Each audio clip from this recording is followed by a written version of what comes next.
वो बहन जी बोली 97 लाख का कर्जा चूका गुरुजी केवल दीप लगाने से शिव को, और आपने जो दीप बताया था, और वो दीप की गणना आज फिर कर रहा हूं इस व्यासपीठ से, फिर बाबा के धाम से। ये मीरा भयंदर की पवित्र भूमि पर अगर वो चरित्र सामने आया है और वो दीदी के माध्यम से अगर बात निकली है, तो उन दीप की गणना फिर बोल रहा हूं इस व्यासपीठ से, फिर वर्णन कर। जो आपने दीप बताया था, उस दीप के प्रभाव से आज हमारा 97 लाख का कर्जा बाबा ने 3 महीने में चुका।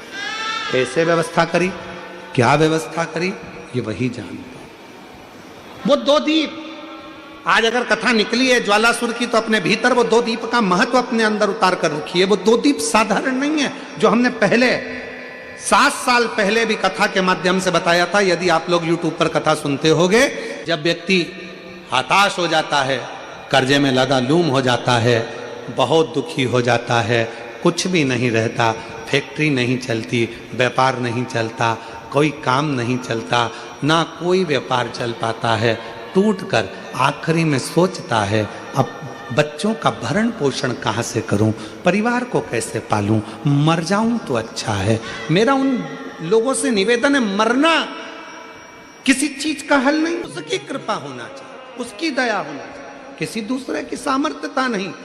केवल देवता देंगे पल्ला झाड़ कर, और मेरा कुबेर भंडारी देगा छप्पर झाड़ कर, और वो देता है, साधारणता में नहीं देता, थोड़ा बहुत तो देता ही नहीं है। पूरी कथा को देखिए, 10 साल 20 साल 30 साल की कथा निकाल कर देखिए, पूरी कथा की वीडियो आप निकालिए, हर वीडियो में आप देखोगे भगवान ने जिसकी भी गोदी में बच्चा दिया, एक एक तो कम दिया, 2-2 ज्यादा दिया, क्योंकि उसकी रीति है, देता छप्पड़ फाड़ के,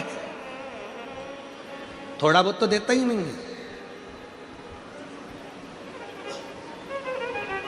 शिव कथा करें, मैं ज्वालासुर को समाप्त नहीं, इसकी बैलेंसिंग करूंगा, और ये ज्योति के रूप में रहेगा। मां शक्ति के पास में भी ज्योति के रूप में, शिव के पास में भी ज्योति के रूप में। इसलिए जब तुम संपूर्ण तरह से हार जाओ, लगे अब कुछ भी नहीं अपने पास में, एकदम खाली हो गए, कुछ भी नहीं बचा, तब बेलपत्र के वृक्ष के नीचे शंकर जी के मंदिर के सम्मुख में 2 दीप लगाना प्रारंभ कर दीजिए।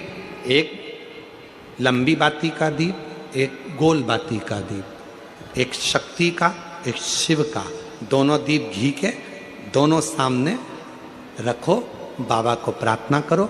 शिव मंदिर में लगाने के बाद फिर बेलपत्री के वृक्ष के नीचे जाओ।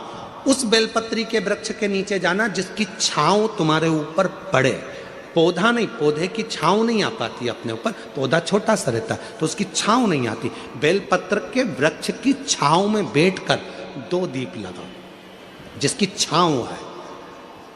2 महीना नियम ले लो, शाम के समय पर दिन भर मेहनत करूंगा, परिश्रम करूंगा, अपने व्यापार को बढ़ाऊंगा, कर्म करूंगा, मेहनत करूंगा, और शाम को प्रदोष काल में मेरे घर का कोई भी व्यक्ति जाएगा, शिव मंदिर में 2 दीप और बेलपत्र के वृक्ष के नीचे 2 दीप लगाएगा। 2 महीना इंतजार करना, मेरा बाबा हाथ पकड़कर तुम्हें ऐसा दौड़ाएगा कि शिव अपने आप करुणा करने लगेगा। छोड़ता नहीं है शिव। दुनिया में एक दोस्त ऐसा है मेरा देव अधिदेव महादेव, दुनिया में एक मित्र ऐसे हैं मेरे शंकर भगवान, जिन्होंने शंकर को अपना सर्वस्व मान लिया।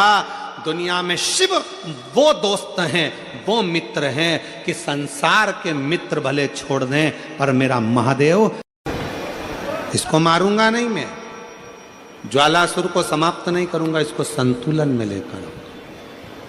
संतुलन में करने के लिए भगवान शंकर ने अपनी वापिस नत्य की मुद्रा को प्रारंभ कर दिया, अपनी नत्य की मुद्रा।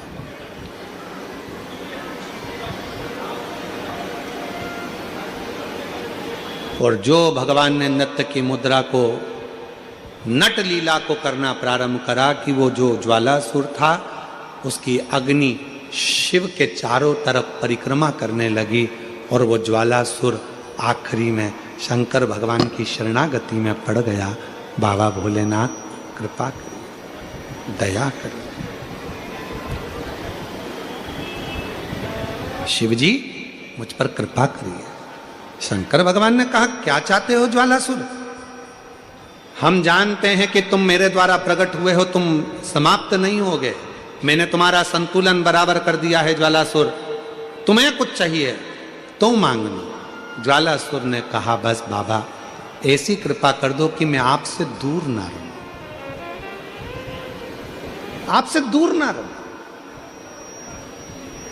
और ये शक्ति मां जगत जननी जगदम्बा अंबा भवानी के कहने पर आपने नृत्य किया था, तो मैं मां आद्य शक्ति से भी दूर ना रहूं और आपसे भी दूर ना रहूं। शिव और शक्ति से मुझे दूरी सह नहीं जाएगी। शंकर भगवान ने कहा ठीक है,